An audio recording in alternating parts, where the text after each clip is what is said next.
Hello everybody, action figure expert here, bringing to you a little review on Manwolf from Series 16 of the Spider-Man Classics line by Toy Biz.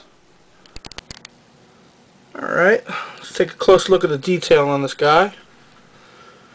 This is nice wolf-like face. Take a look, he's got a nice fur-like texture. He's got a few different shades of gray with some white wash around the fur.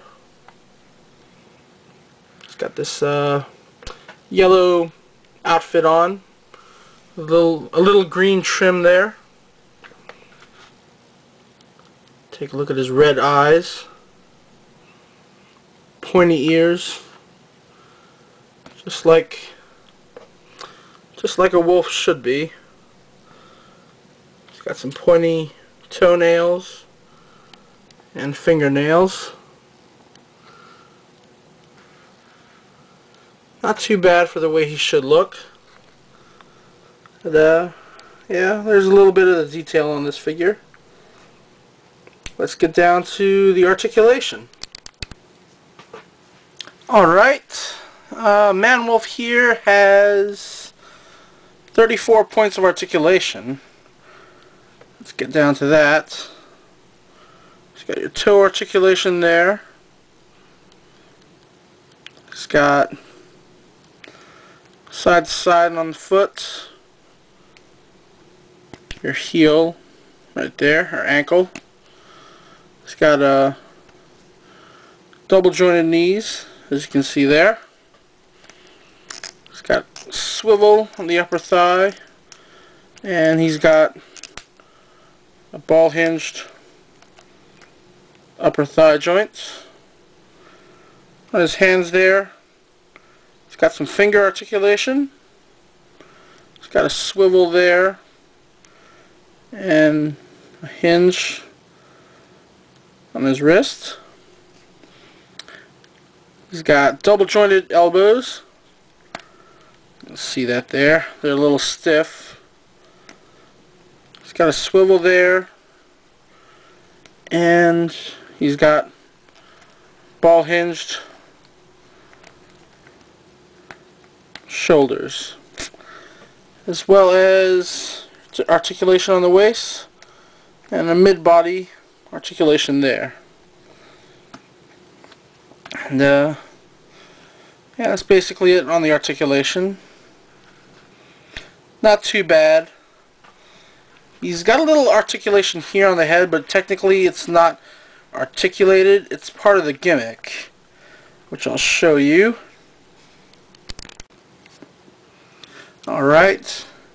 Manwolf also came with this little backpack here. And take a look at his back there.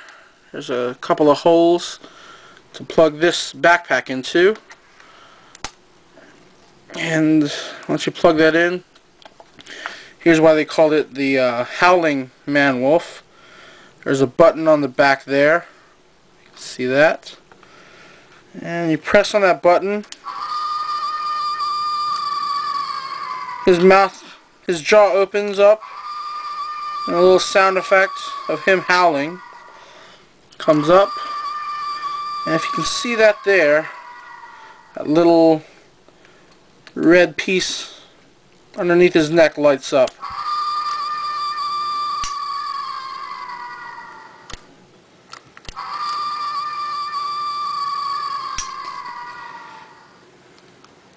Interesting little gimmick. I personally don't care about it that much.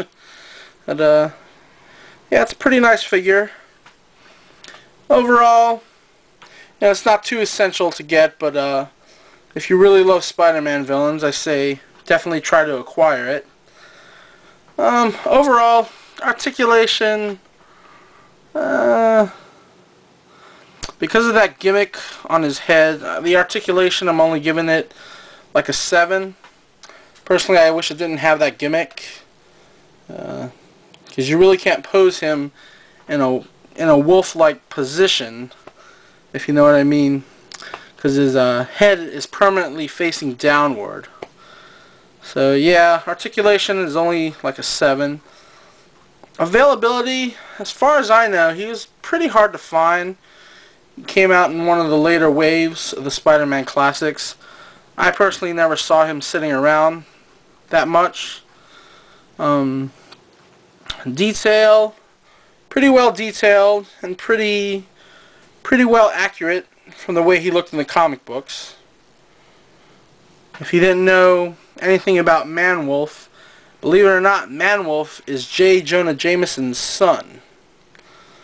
Yeah, here's my little review on the Howling Manwolf from Series 16 of the Spider-Man Classics line.